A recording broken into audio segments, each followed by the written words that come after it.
Les riverains excédés par un afflux de migrants se sont regroupés en collectif. Cela se passe dans le 19e arrondissement de Paris. Les migrants campent jour et nuit devant une plateforme d'accueil de demandeurs d'asile dans des conditions déplorables, entraînant insalubrité, insécurité et tension dans le voisinage. Emmanuel Lebon et Pierre-Antoine Durand. Des centaines de migrants qui dorment au milieu des cartons et détritus le long des trottoirs de Paris. Des scènes devenues quotidiennes et filmées par des riverains excédés. En tant que femme, je ne vous cache pas que c'est un lieu qui devient dangereux pour moi. C'est-à-dire que même le soir, j'ose plus rentrer chez moi. Le quartier est devenu une toilette publique, malheureusement, et ce n'est pas de leur faute. Toutes les nuits, il y a des affrontements parce que les gens, entre eux, se bagarrent pour être le mieux placés dans la file. Car le quartier héberge une plateforme d'accueil pour demandeurs d'asile.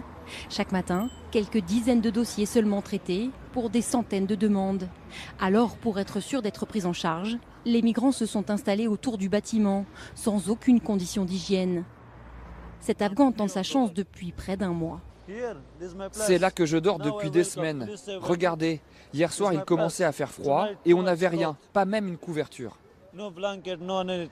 Les habitants regroupés en collectif réclament la fermeture du centre. L'association qui le gère demande, elle, plus de moyens. On attend qu'on nous propose d'autres espaces, un autre local, quelque chose de plus grand, de mieux adapté, moins exposé pour les riverains qui habitent autour, évidemment. Mais pour l'instant, ça ne dépend pas de nous. Nous, on nous dit de travailler ici, on travaille ici. La situation dure depuis plus d'un an, entraînant de fortes tensions dans le quartier. En juillet, Emmanuel Macron avait promis de loger tous les migrants dignement, avec une prise en charge plus rapide d'ici la fin de l'année. Confronté à la saturation de son unique centre humanitaire à Paris, l'État a annoncé ouvrir des centres de préorientation pour les migrants, et ce dès ce dimanche.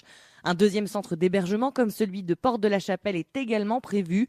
Il devrait sortir de terre avant le début de la période hivernale, a annoncé lundi le préfet d'Île-de-France, Michel Cadot.